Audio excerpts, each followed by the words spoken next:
আসসালামু আলাইকুম। আমি মাহমুদুল হাসান, লোকাল ফ্রিল্যান্সার থেকে।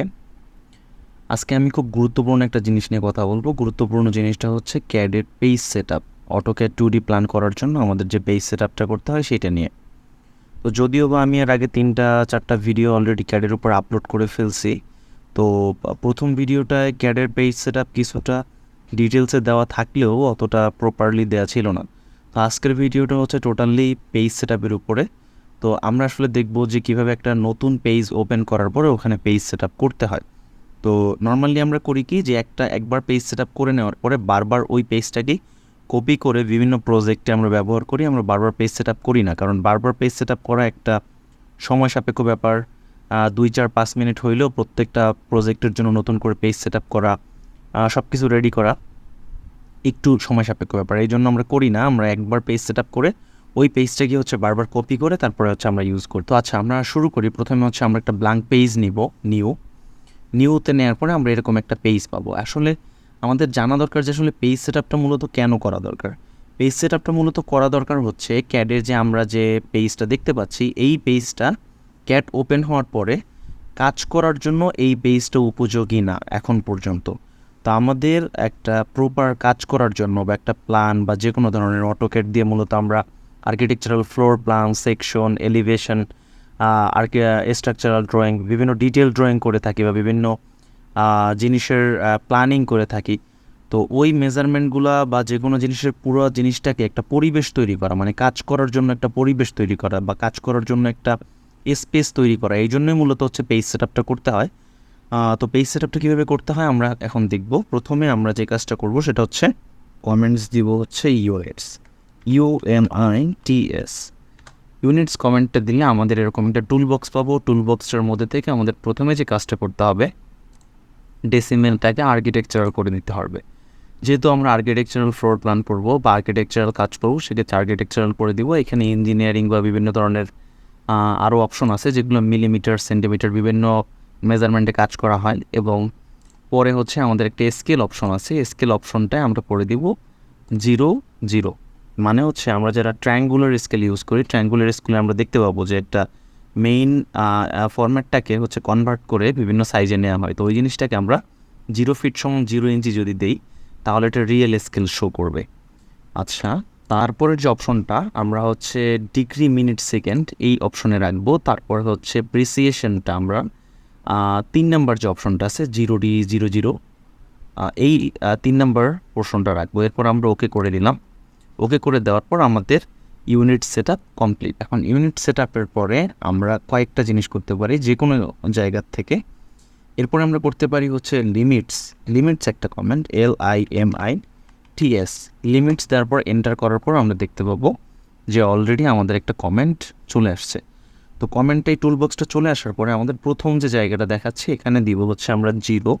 তারপরে ট্যাব দেওয়ার পর দেখবো যে এইটা লক হয়ে গেছে, সামনেরটা চলে আসছে। তারপর আবার দিব 0, তারপর দিব হচ্ছে এন্টার দেওয়ার পর আমাদের যে স্পেসিফিক একটা জায়গা দেখাইতে বলতেছে যে জায়গাতে আমরা কাজ করব।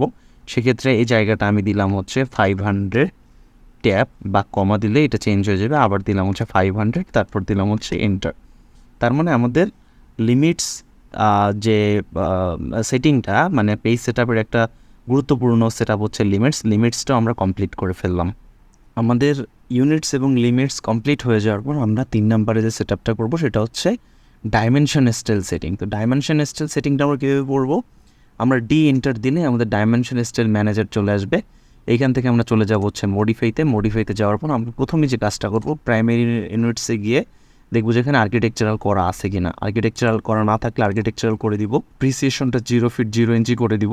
আমরা লাইন, সিম্বল, অ্যারো, টেক্সট এই জিনিসগুলো আমরা একটু দেখবো। লাইনের মধ্যে আছে হচ্ছে আমাদের যে মেজারমেন্ট ডাইমেনশনগুলো যে নিব, এই ডাইমেনশনগুলোর লাইন টাইপ, লাইন ওয়েট, কতটুকু মোটা হবে, কতটুকু চিকন হবে, এই জিনিসগুলো সাইজ।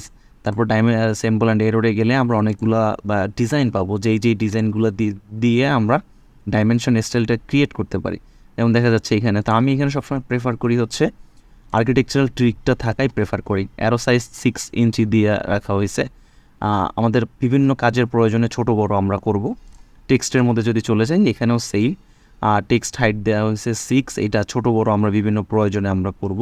টেক্সট স্টাইল দেওয়া আছে হচ্ছে স্ট্যান্ডার্ড, আমরা চাইলে এখানে টেক্সট স্টাইল চেঞ্জ করতে পারবো। টেক্সট কালার বাই ব্লকে আমরা বাই লেয়ার দিয়ে রাখলে আমরা যখন লেয়ার ক্রিয়েট করব তখন বাই লেয়ারের সাথে সাথে এই জিনিসটাও চেঞ্জ হয়ে যাবে। তারপরে জাস্ট হচ্ছে ওকে দিয়ে আমরা সেট কারেন্ট দিলেই আমাদের ডাইমেনশন স্টাইল ম্যানেজারের যে সেট আপটা এটা আমরা কমপ্লিট হয়ে যাবে।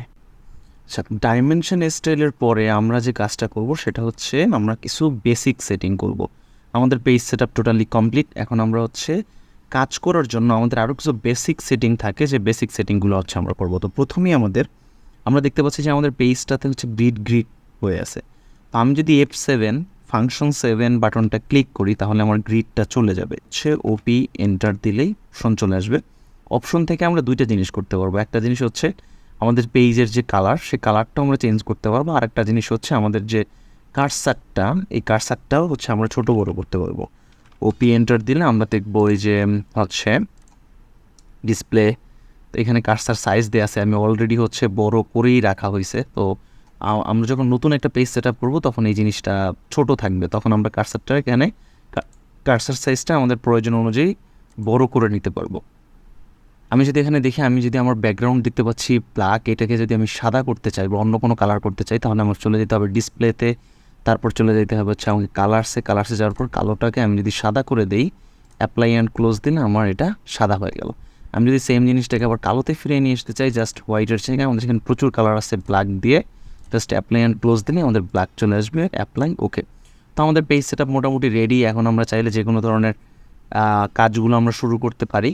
আর এর মধ্যে আমাদের ছোট ছোট আরও অনেক ধরনের সেটিং আসবে, যেমন হচ্ছে আমরা যদি ডিএস এন্টার দেই, ড্রাফটিং সেটিং আসে, সেক্ষেত্রে আমরা ড্রাফটিং সেটিংয়ে দেখতে পারবো যে এন্ড পয়েন্ট, মিড পয়েন্ট, এই জিনিসগুলো হচ্ছে ক্লিক থাকতে হবে যাতে আমরা খুব ইজিলি কাজ করতে পারি। একটা লাইন যদি আমরা টানি সেক্ষেত্রে লাইনটার এন্ড পয়েন্টে যাতে আমাদের খুব ইজিলি স্ন্যাপ কাজ করে, মিড পয়েন্টে যাতে স্ন্যাপ কাজ করে, সেন্টারে যাতে স্ন্যাপ কাজ করে। এর মধ্যে দিয়ে হচ্ছে আমাদের পেজ সেটআপ কমপ্লিট। এখন আমাদের টোটাল পেজটা একটা প্রফেশনাল কাজের জন্য প্রস্তুত। এই সময়ের প্রয়োজনে যেসব জায়গাতে আমরা মেজারমেন্ট ইউজ করা হয়েছে, যেমন টেক্সট 6 ইঞ্চি ইউজ করা হয়েছে বিভিন্ন জায়গায়, এই জিনিসগুলো ডিপেন্ড করে আমাদের কাজের উপর ডিপেন্ড করে জিনিসগুলো ছোট বড় 6 থেকে নিচেও আসতে পারে, 6 থেকে উপরেও যেতে পারে। তো আজকের মতো এই পর্যন্তই। আমার মনে হয় ভিডিওটা খুব দরকারি একটা হেল্পফুল ভিডিও হবে। তো আজকের মতো টাটা, আল্লাহ হাফেজ।